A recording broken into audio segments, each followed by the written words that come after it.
You're listening to a broadcast of a previously recorded program.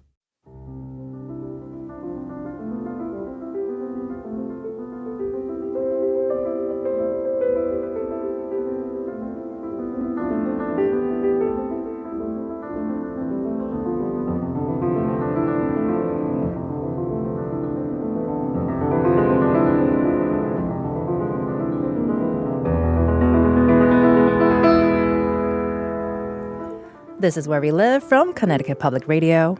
I'm Catherine Shen. When I say the word teacher, it might conjure up images of or words on a chalkboard, an apple on a desk, and you seated in a classroom in a sea of other students. But teachers enter our lives at every phase: childhood, adolescence, and far into adulthood. And they're not always the people you'd expect. This hour, we're reflecting on life's teachers, those who taught us lessons both in and out of the classroom. I'm joined by an author who spent a long time reflecting on all of the teachers who made her the person she is today. Sarah Ruhl is the author of a new collection of essays called Lessons from My Teachers. Sarah is also a playwright, two-time Pulitzer Prize finalist, a Tony Award nominee, and the recipient of the MacArthur Genius Fellowship. And her play, Eurydice, is running right now at Signature Theater. Sarah, thank you so much for joining us today. Thank you so much for having me. I'm delighted to be here. And for our listeners, tell us about a teacher who changed your life. We would love to hear about it. Leave us a comment on Facebook or Twitter at Where We Live. So Sarah, I feel like you've had so many lives and are continuing to live those lives with a remarkable career as a playwright and author. What inspired you to turn your attention inward and reflect on the teachers in your life in this book? There were a couple things. One was a class I teach at Yale called Lessons from My Teachers, and I started teaching the class when I realized I really wanted my students to know there was more than one way into writing a play, and I wanted them to know that I didn't see myself as a guru trying to give them one way in. And so I created this class where I would teach not only the writing of four teachers I had had, but I tried to teach the way they taught so that my students could see, oh, if a visual way doesn't work for me, there's a structural way in. And then at a point, I thought I could expand my notion of teachers and create a book and think about teachers outside of the classroom who had also affected me. And I think it also came from a feeling of dislocation about 5 years ago when there was so much, well, there still is, so much that felt broken about the world. And I was looking for answers on my phone. I found myself turning to my phone and the opinion pages for answers about the good life or to make sense about make sense of politics, my health, spiritual questions. And at a point I thought it would be much better to return to real teachers and the wisdom they've given me and to reflect on that than looking at my phone for answers to these questions. Well, I feel like there's something really human about that, where pros and cons of technology, but you sort of found your way back to looking into the human beings in your life who has made a difference, and talking about teachers in and out of the classroom.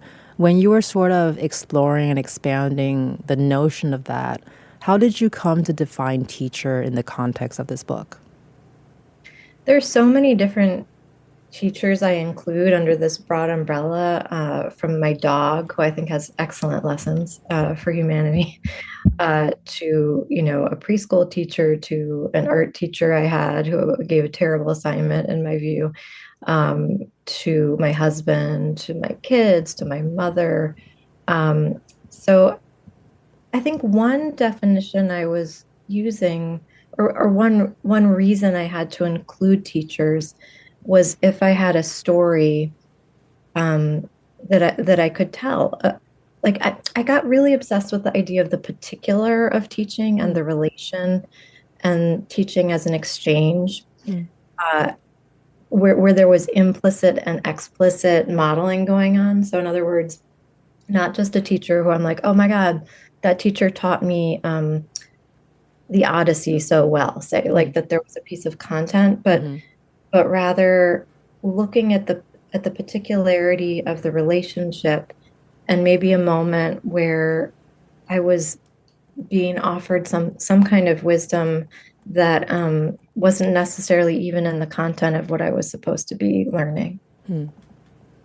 And with that sort of experience and leading into writing this book, and as you mentioned earlier, Lessons from My Teachers is based on a playwriting class that you teach at Yale. And in your book's introduction, you write that playwrights are made, not born.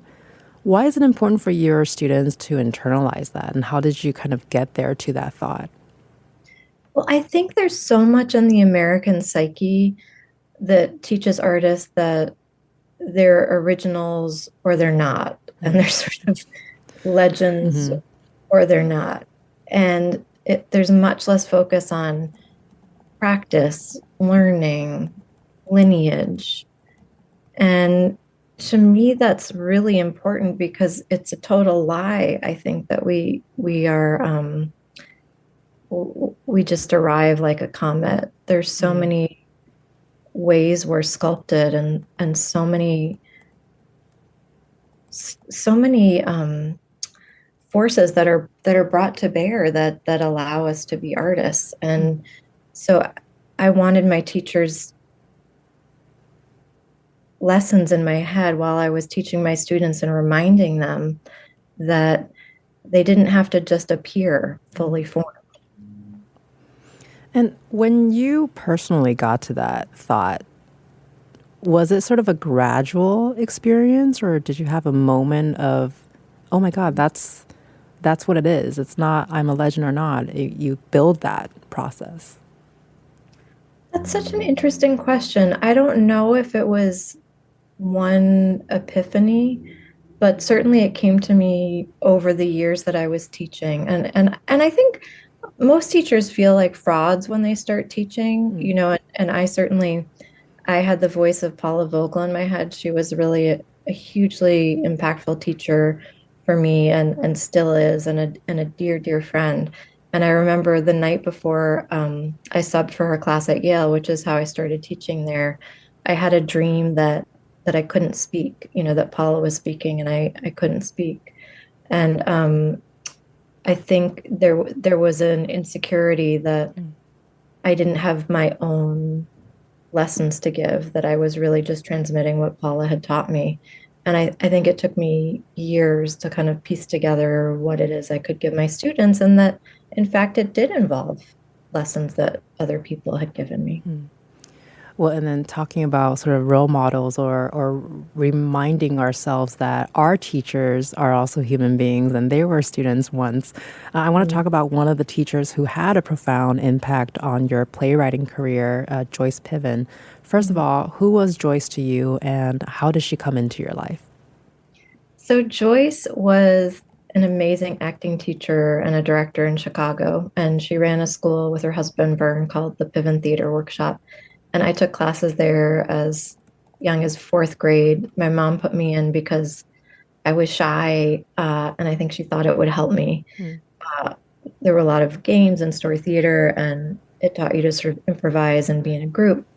And Joyce, I remember when I first met her, she was trying to teach us the art of transformation, and she transformed herself into this kind of witch figure with nothing but language and her body, and I was stunned. And she became a dear friend and mentor, directed my first professional play, and we lost her this year. She died of pneumonia. And I write about her profound listening and how she also taught a generation of students how to listen.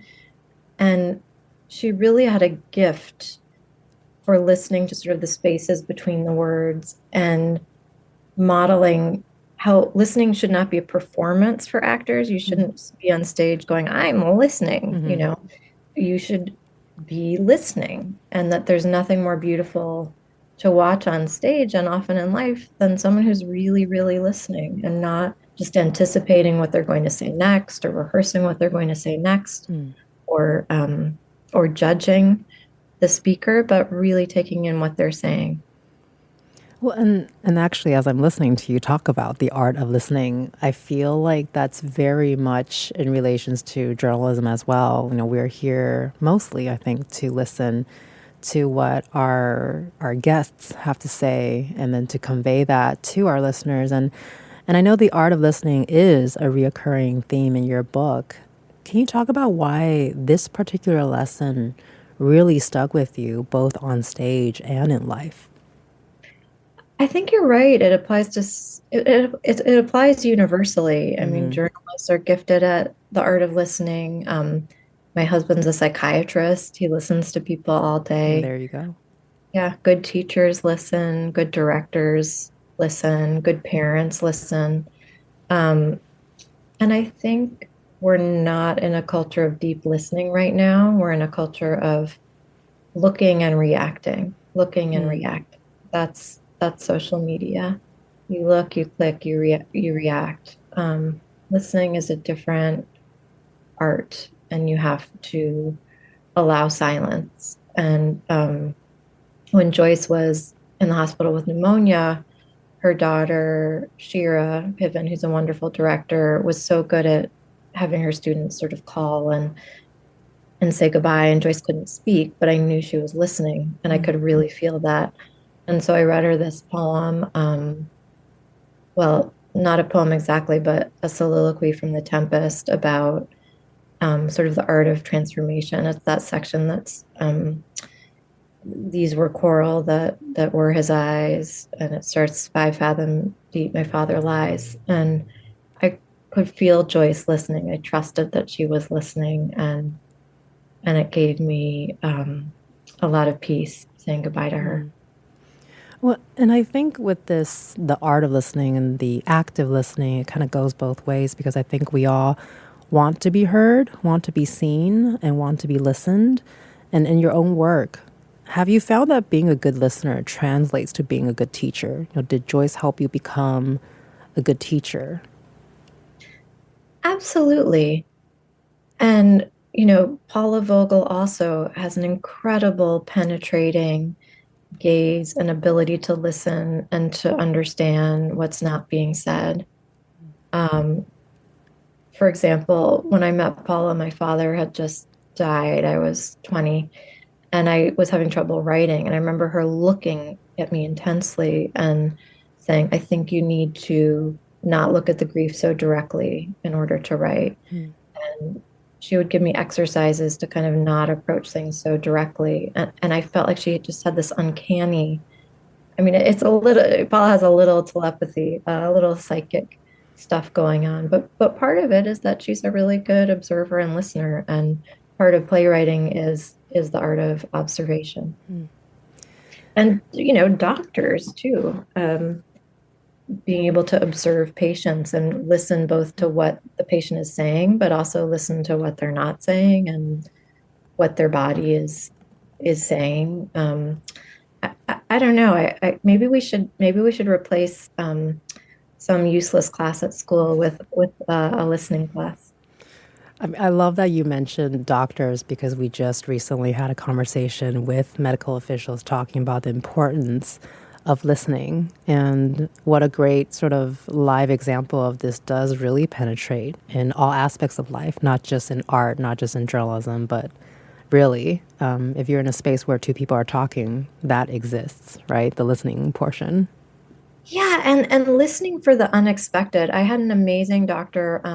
His name is Russell Chin. He's a neurologist, and I had unrecovered Bell's palsy, and I'd seen a bunch of doctors. It wasn't getting better, and I told him some story in the diagnosis process where I was like, "Well," he said, "When did it happen?" I said, "Oh, I had just had twins.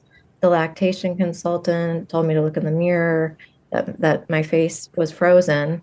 Or that my eye looked, so she said, your eye looks droopy. And I made a joke and said, oh, well, I'm Irish. Um, and and I was just making a joke.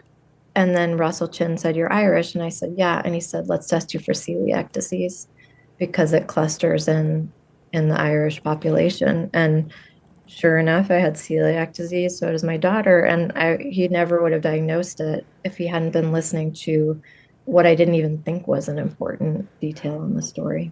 Right. Just more emphasis on how important it is to not just listen, but also say the thing, right? To have the conversation actively. And when we were working on this show and reading through your book, when I think back to teachers who have had a lasting impact on me, I did think about it's not necessarily the topic, but I do remember it was how they taught me more than what they taught me, and their personalities, their enthusiasm that Mhm. really struck me. So do you find the same to be true, and why is that? Well, I have a wonderful friend, Sarah Curtis, who's a kindergarten teacher, and she said to me once, teachers are teaching everything all the time. And what she meant was teachers are not just when, in kindergarten, they're not just reading a book on the rug, they're also teaching how to sit on the rug, how to gather and sit and listen, I'm not gonna lie, I'm literally picturing myself as a kindergarten student sitting on the rug, and I can still see it. Totally. And so, like, when I think of Paula Vogel, it wasn't just that she was teaching how to write a play, she was also modeling for me qualities of bravery and generosity and kind of how to make a life in the theater that she wasn't explicitly teaching me, but I watched her do it. Um, I mean, I'm curious for you who those teachers were, if any particular ones pop into your head. Well, the first person that actually popped into my head as I was reading this was a professor actually in college. He taught medieval lit. And it was an area that I was always interested in. Big fan of like Arthurian legends and all that. But those can be really hard to read because it's Yeah. not the same English, right? So it could be kind of like Shakespeare. Big fan, but I totally understand when people don't enjoy it because it's not the same language. And so talking about more the how versus the what, it was Yeah. his enthusiasm Yeah. that really got me. He was super into it. He's got such a great personality, and for me as a student, that was actually very rare. Hmm. Not to burn some of the teachers I've had, but I didn't really come across someone like him as a teacher until I was much older. But that has such a profound impact on me is realizing that you can make any topic or subject or even conversation interesting if you're interested in it. And then his enthusiasm for the topic was tangible. And so I actually wanted to take all of his classes. It didn't really matter what he was teaching, and then I kind of did that. Ended up so. What was his name? Do you remember? Oh yeah, it's Professor Michael Hanley. Thanks, Michael. You were great. Mm. Shout out. Well, yeah, I mean, this is the thing. I feel like, you know, I, I I love that app Masterclass just because it's kind of delicious and you can like look at all these famous people teaching.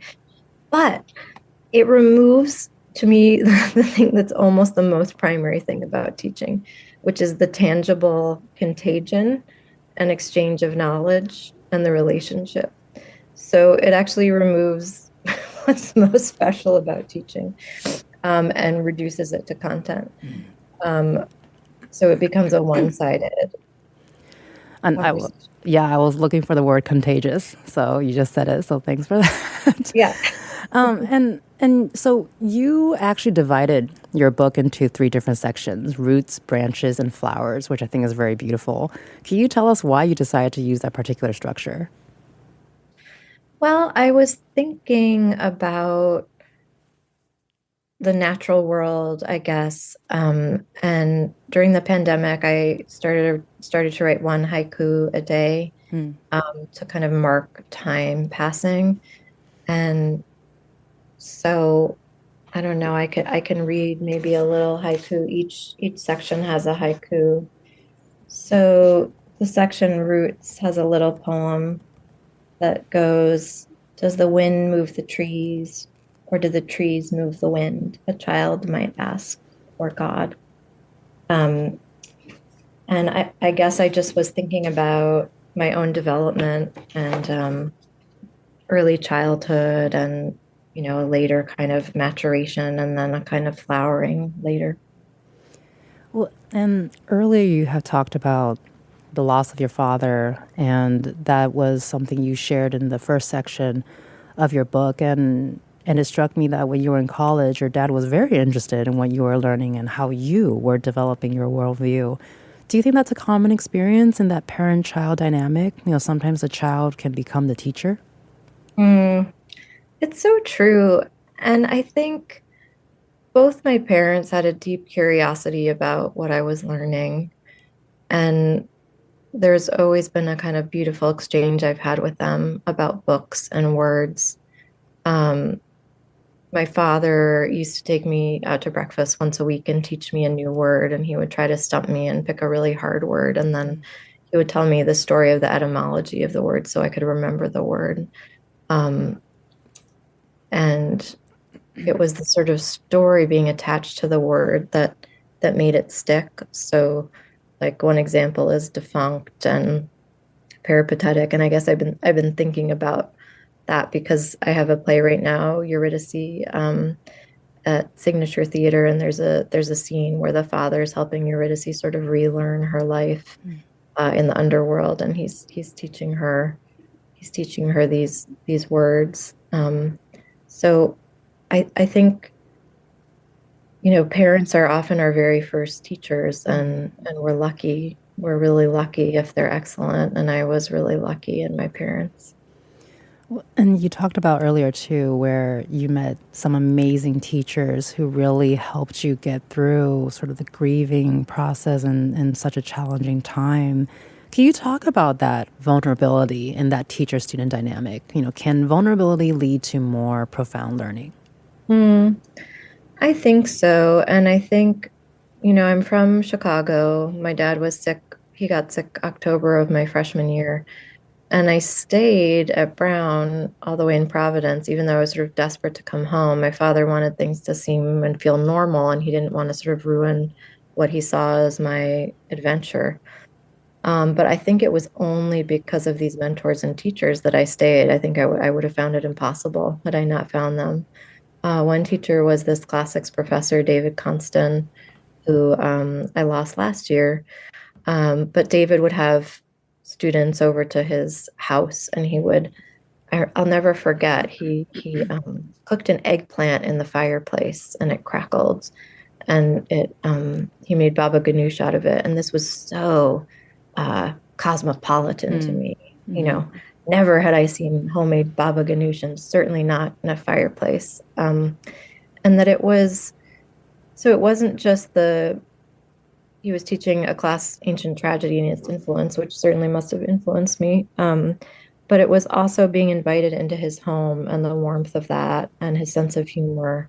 And during the pandemic, when we all were on Zoom all the time, again, all of that, you use the word tangible, all of that tangible connection, which is often in the teacher-student relationship, is just so much harder without, a sense of home, the smell of an eggplant, conversation over a meal. Well, in anticipation for this conversation, we asked some of our colleagues at Connecticut Public to share stories of teachers who have changed their lives. So before we go to break, I want to share what Francesca Fontanez, our Connecticut Public's lead social media editor, shared with us. She said, "I had some incredible teachers in my life, but my father had a life changer. I have only seen my dad cry twice, and once was when he was telling me about Mrs. Mullins. He went to Buckley High School in Hartford. His family came from Puerto Rico, so his English wasn't perfect. They were living in the Charter Oak projects, and he frankly wasn't going down a great path. Mrs. Mullins would stay after school with him for hours, just making him complete all his work. When he asked why she was bothering him with this almost weekly ritual, she said she knew he could do his work and wanted to see him succeed, even if he didn't care about his own success at the time. I'm not sure where his life would have gone had she not been there, but I do know that her seeing him and not letting him slip through the cracks is one of the most important turning points of my father's life. I would love Mrs. Mullins to see him now so she could know that one starfish she chose to toss back into the ocean never forgot her kindness. Well, thank So you so much, Francesca, for sharing that. Wasn't that beautiful? gorgeous.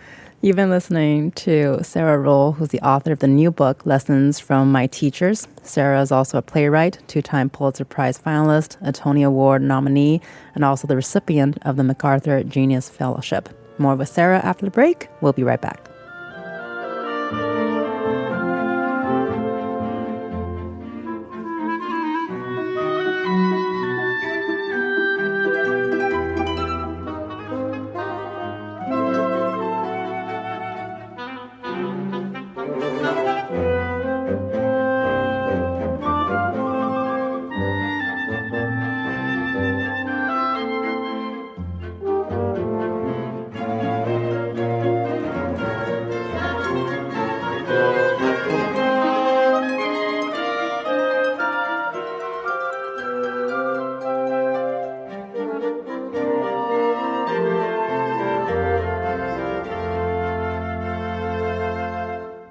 The following program was previously recorded. This is Where We Live from Connecticut Public Radio. I'm Catherine Shen. Can you think of a teacher who changed your life? What makes them so memorable? Was it what they taught you, or was it how they taught you? This hour, we're exploring the lasting impact of life's teachers. Still with me is Sarah Ruhl. Her collection of essays is called Lessons from My Teacher. So, Sarah, I want to talk about Max here. You mentioned Max in your book. He was your student and had a very profound impact on your life. Can you explain how you met Max? Sure. Max Ritvo was an astonishing writer, and he took a playwriting class with me at Yale when he was an undergraduate. And I still remember his application to get into the class because he hadn't written a play before. And he said he was a poet and part of an experimental comedy troupe. And I thought, oh, that combination is going to make a glorious play, poetry and comedy. Mm-hmm. And Max was an incredibly bright light in the class, very just articulate and imaginative, and had a kind of wild imagination. And then he had a recurrence of Ewing sarcoma that fall, a pediatric cancer he'd had in high school. And I really felt strongly, maybe because of my own experiences with my father when I was at college, that I really wanted to help Max in any way I could when he was still a student. And we got to be friends. And when he graduated Yale and went to Columbia for his MFA in poetry, we got to be even closer friends. And he basically had a very limited time on this earth. He died when he was 24. And he really just wanted to, I think, love as many people as he could, as deeply as he could, and demonstratively as he could with the time that he had. And he wanted to write as much as he could with the time that he had. And all of that was incredibly instructive to me.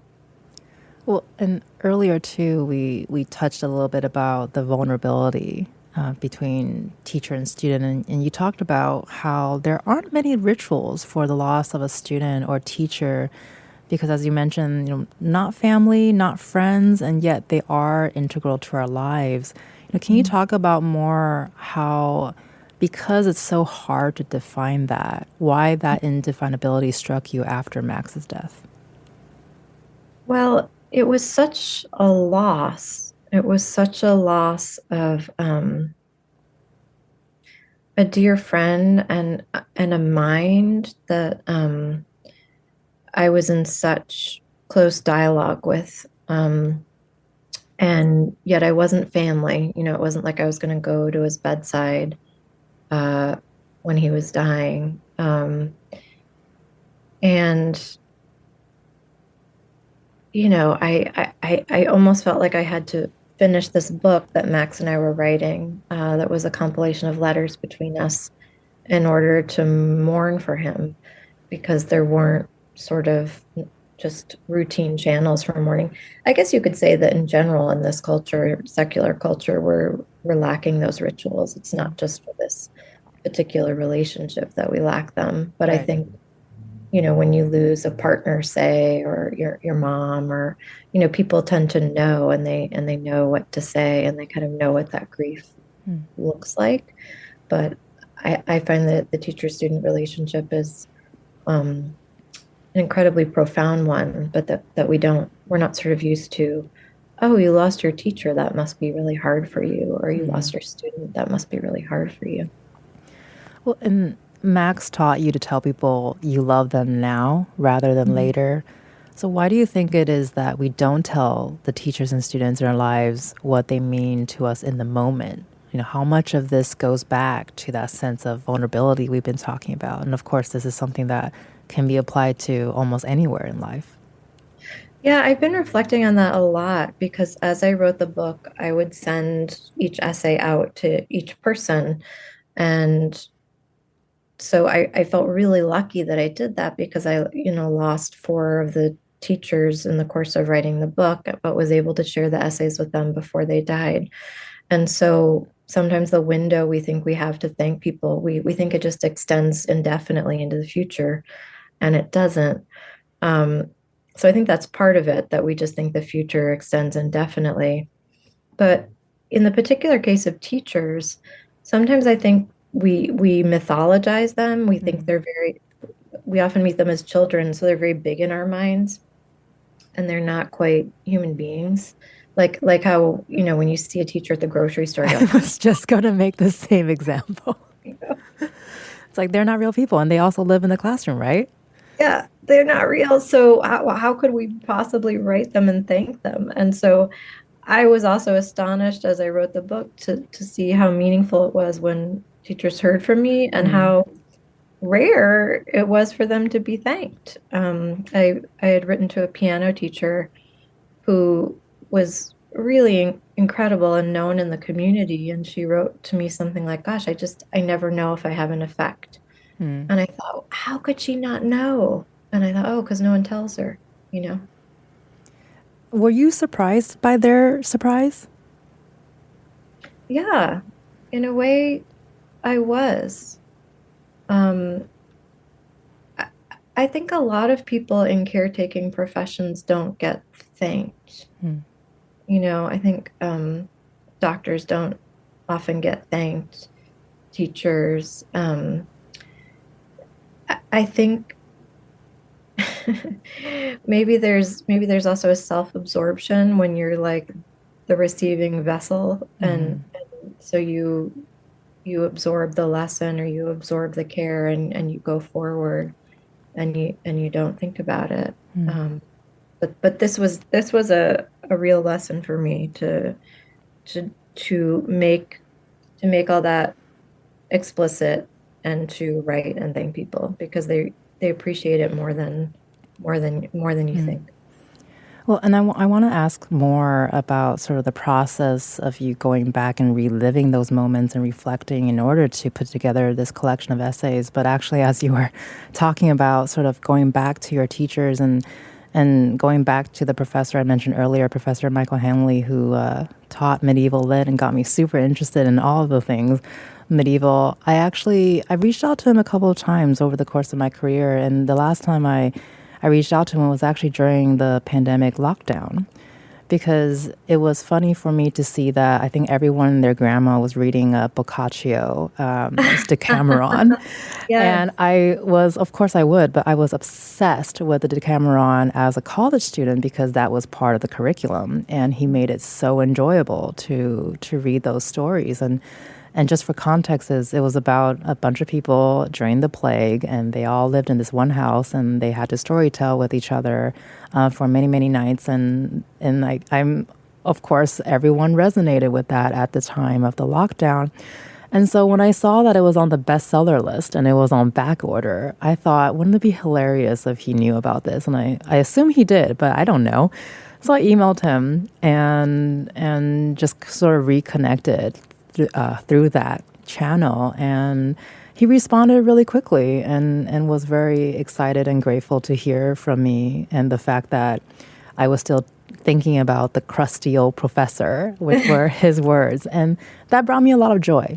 And it did serve as a reminder for me too that I feel like they do want to hear from you. And maybe if we take a moment to think about them, the joy goes both ways, right? And so going back to the reflecting and the surprise, as you were sort of going back, thinking about your own teachers that have had profound impacts in your life, did you learn anything surprising about yourself in that process? That's such an interesting question. And by the way, I love what you say about the joy. The joy goes both ways. That's definitely my experience. And it also just interests me that you reached out in the pandemic, because I think another reason we don't reach out is time. That time can be so demanding, and when we're in the midst of things, in the midst of our careers and child rearing or whatever, and the pandemic forced us to stop for a second, and people from the past sort of come back to us when we do that. What did I learn about myself as I was going through? I mean, I think I had a profound sense of gratitude, because when I thought about it, I was like, oh my God, I have been just so lucky to have all of these incredible teachers. And I think another reflection I had was that really anything can be an occasion for learning if you approach it that way, that if you orient yourself as a student, it can make a lot of tricky situations seem more approachable, like a moment of anger, irritation. If you think, okay, if I'm approaching this as a student right now, what could I be learning? And that's been helpful to me. Well, and with that learning in mind too, do you hope that your readers are inspired to reach out to teachers who touched their lives as you were, after reading the book? I do. That would be such a delightful outcome if that happened. And I have heard from a couple readers who wrote letters to their teachers after reading a book, which makes me so happy. I think a lot of us here already want to do that right after this conversation. So thank you in advance for that inspiration. And I think, especially since we're talking about connection and how teachers have a profound impact in our lives, I do want to touch on for a second about the value our society places on teachers. And as you mentioned before too, sort of alongside doctors, teaching tends to be a profession with relatively low pay, especially for educators who are just starting out. But yet we do talk about often how important these roles are. Can you share your thoughts on that? How do we square our appreciation for this professional work with the reality that many teachers work second jobs just to make ends meet? It's outrageous. It's just outrageous. I mean, I think, and during the pandemic too, it was like teachers took on so much extra work and risk, and now they're being asked to carry guns to school in some cases. Just like take a bullet for their children, for their students, and we still aren't valuing them, paying them a living wage. It's to me insane and completely backwards. Yeah, if I were the king of the world, or the king of the forest, or whatever you call it, teachers would be paid the most. And as we round out this segment, I have another anecdote to share from a Connecticut Public colleague. Sabrina Herrera is the editor of the Latino Initiative here at Connecticut Public, and here's what she shared. Mr. Dokken was my 7th grade algebra teacher at Greenwich Catholic School.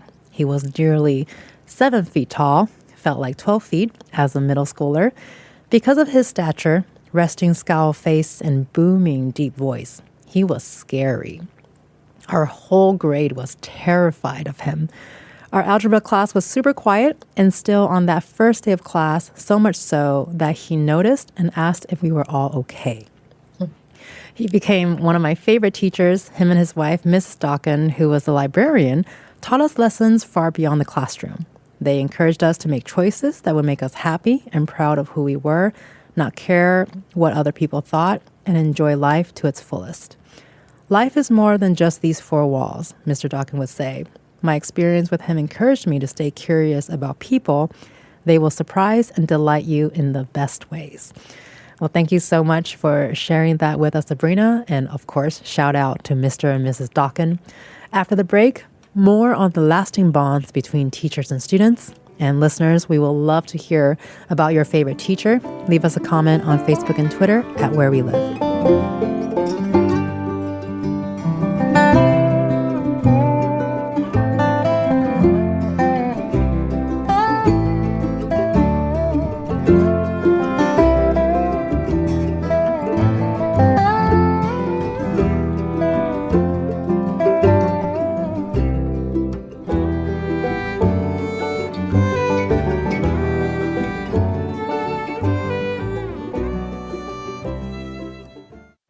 This is Where We Live from Connecticut Public Radio.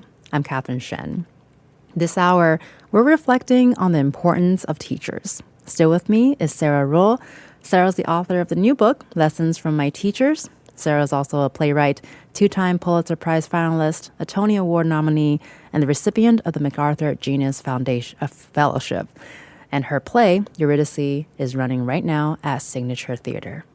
So, Sarah, I know you prepared to read an excerpt from your book. We'd love to hear what portion you chose. Sure. This is just a little section from the introduction where I'm talking about the impetus for writing the book and going through a sort of dark period and coming out of it.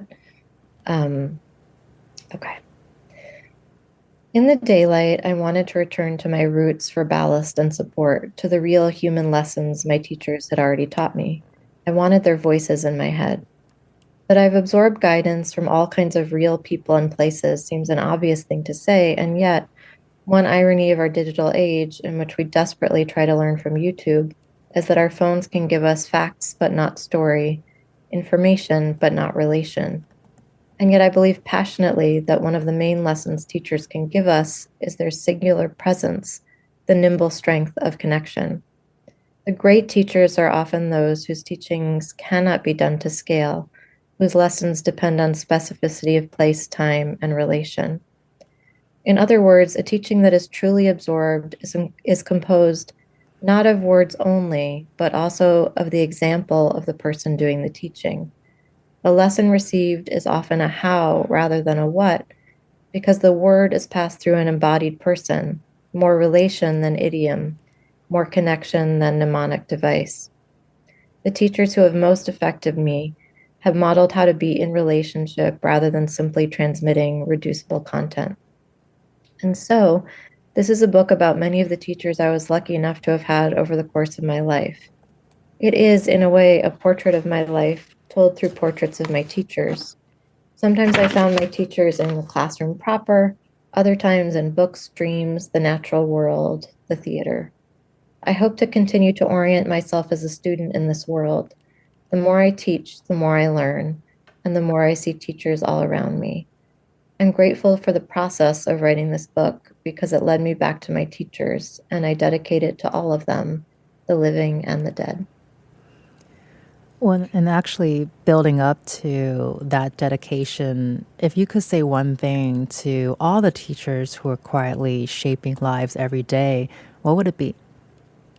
It would be thank you and keep going. That's it. Short and sweet, but very powerful. And we kind of talked about earlier too, hoping readers will seek connection after reading the book. Is there anything else that you hope that they would get out from the book or even from this conversation?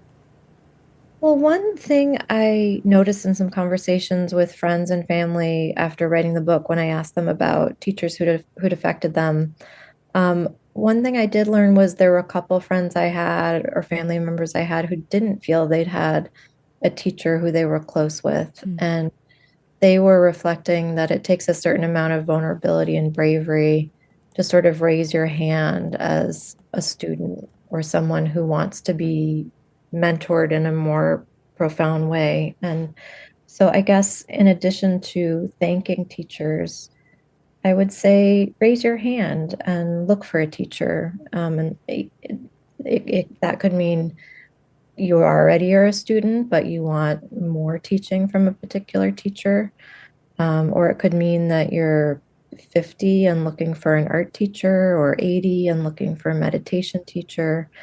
But that sometimes the pursuit of a teacher requires some bravery and putting yourself out there to find the right person to teach you. And before we go and before our final question, I do want to share one more story about a special teacher from a Connecticut public colleague. This is from Megan Fitzgerald, who is our senior manager of projects and radio programming.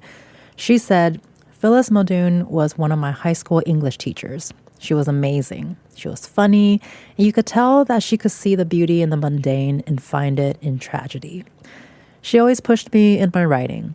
She knew when I was phoning it in, and I'm forever grateful for those pushes. She taught me that our ability to create our own stories and tap into our creativity is accessible to us at any time.